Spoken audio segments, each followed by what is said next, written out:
So I want to start off with a few questions.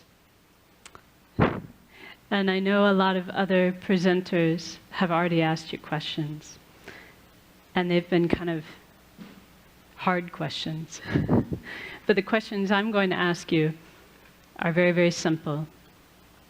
And I promise you'll be able to answer these. All right, are you ready for your first one? Okay. Your first question is, you don't have to answer out loud. Are you having a good day? Okay, you got your answer? All right.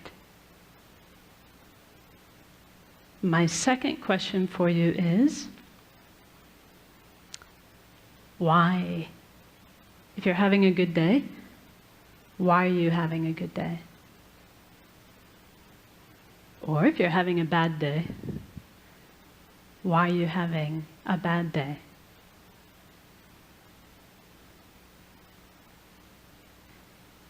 So I have one more question for you. This should be the easiest one of all. My last question is, tomorrow, would you rather have a good day? Or would you rather have a bad day? Do you have your answer for that one?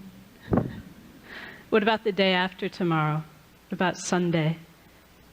Let's see. Yeah, that's right. Tomorrow's Saturday, Sunday. How about Monday? Would you like to have a good day or a bad day on Monday? Tuesday? Wednesday? Thursday? Friday? This time next week? A good day or a bad day?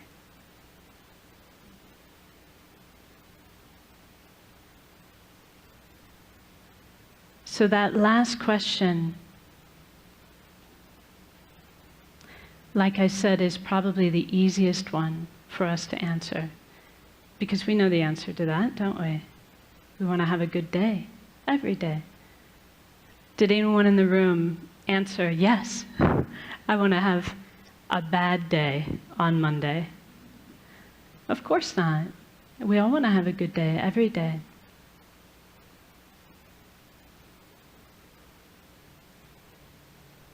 So this is really speaking to the type of happiness that we all wish for in our heart of hearts. We have a good day when we are happy. And we want to be happy every day.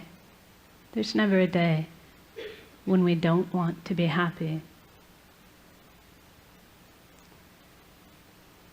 But whether or not we have good days or bad days really depends upon how we answered the second question. Do you remember the second question? What was the second question? Why? Why am I having a good day? Why am I having a bad day? So one thing that my teacher says, his name is Geshe Kelsang Gyatso, and he says that much of the time our mind is like a balloon in the wind, blown here and there by external circumstances. Do you know that feeling? He says when things are going well, when they're going our way, we feel happy. But then if something goes wrong, for example, he says if we're forced to work with a colleague that we dislike, but I'm sure none of you have colleagues you dislike, right?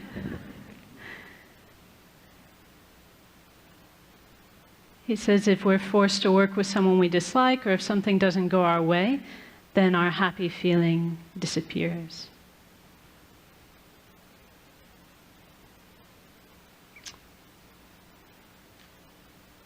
So as long as our answer to the question, why am I having a good day, or why am I having a bad day? Because, you know, this is a question people ask us, like maybe when you get home today, someone will go, well, so how was that TED thing? Did you have a good day? And we'll say, yeah, I did.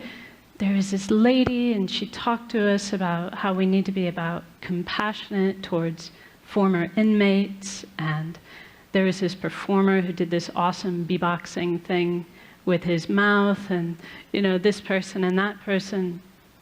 As long as our reasons for why we had a good day are a list of external conditions, then we're not going to have the stable happiness that we all want. Does that make sense to you? Because if that's what our happiness depends upon, because we cannot control people and circumstances every single day, then our happiness will be in the hands of others, won't it? It'll be at the whim of our circumstances. So if you really wish to have a good day every day, we've got two things we need to do. So the first thing that we need to do is we need to stop outsourcing our happiness and outsourcing our unhappiness onto people and circumstances. In other words, we need to stop attributing our happiness to what's going on externally, and we need to stop blaming others, especially blaming others, for our unhappiness. So for as long as we do that, as long as we're making it the job of people and circumstances to make us happy, or as long as we're making it their fault when we're unhappy, our happiness will be very unstable and elusive. Our second job is to actively cultivate a source of peace and a source of happiness coming from inside our own mind. So here's something I want you to commit to memory. Are you ready? This is another line from one of my teacher's books where he says, happiness and unhappiness are states of mind, and therefore their real causes cannot be found outside the mind. So if we have a peaceful state of mind, we will be happy regardless of people and circumstances. If our mind is unpeaceful or agitated, then even if we have very good circumstances, we'll find it impossible to be happy.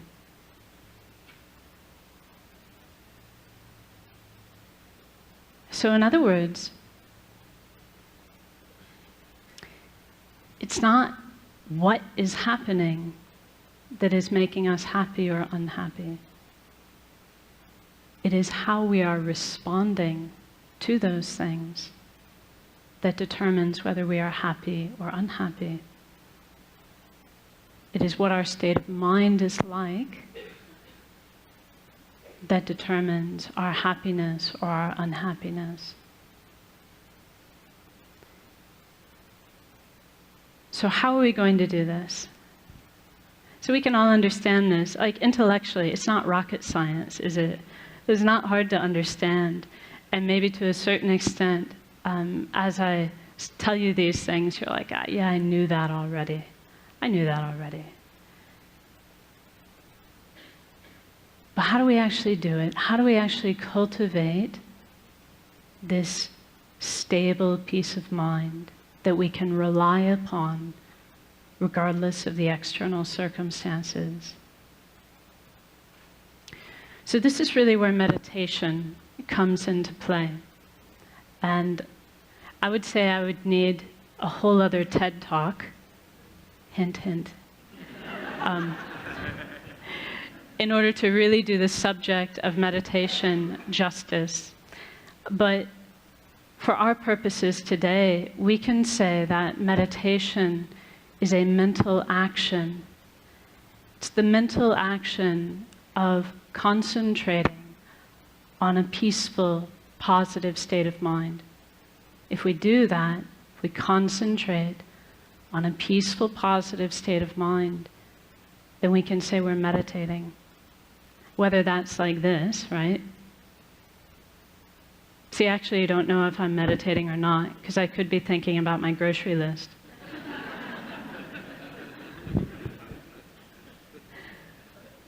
It's only meditation if I'm actually focusing on a positive, peaceful state of mind. But the trick is, I can do it like this. This is called formal meditation. But we can also learn to do this all the time in our daily life.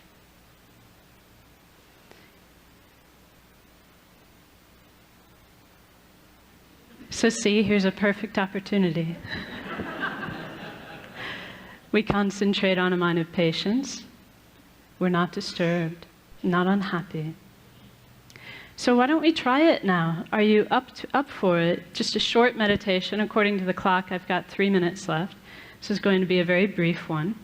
But let's actually try it. Let's try to tap into our own potential for a peaceful, positive state of mind. So now I'll ask you just to sit comfortably and place your feet flat on the floor and your hands within your lap.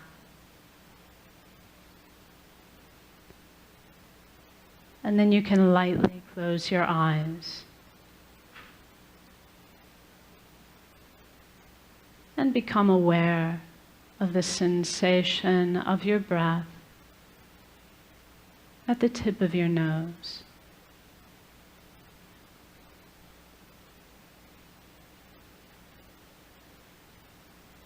And as you breathe out, you can imagine you are breathing out any agitation, any mental busyness, any frustration or unhappiness in your life. Breathing it all out like dark smoke.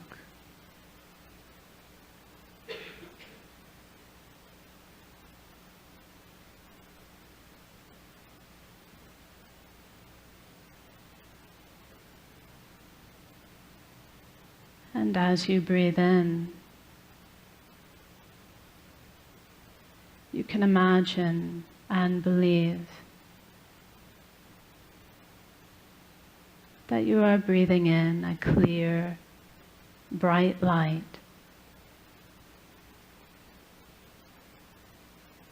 which is the very nature of inner peace.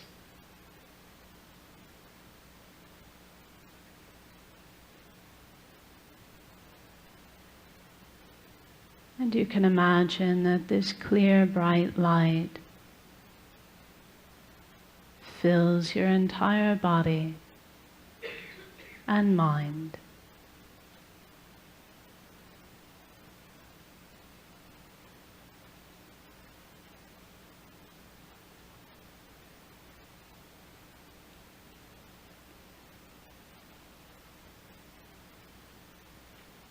And for a few seconds, simply enjoy this inner peace coming from within.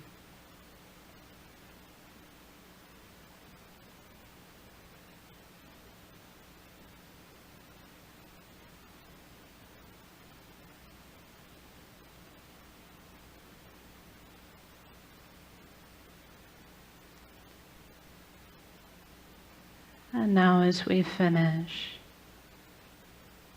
just be determined to bring this inner peace with you into the rest of your day to benefit yourself and others. So now we rise from meditation. Thank you very much.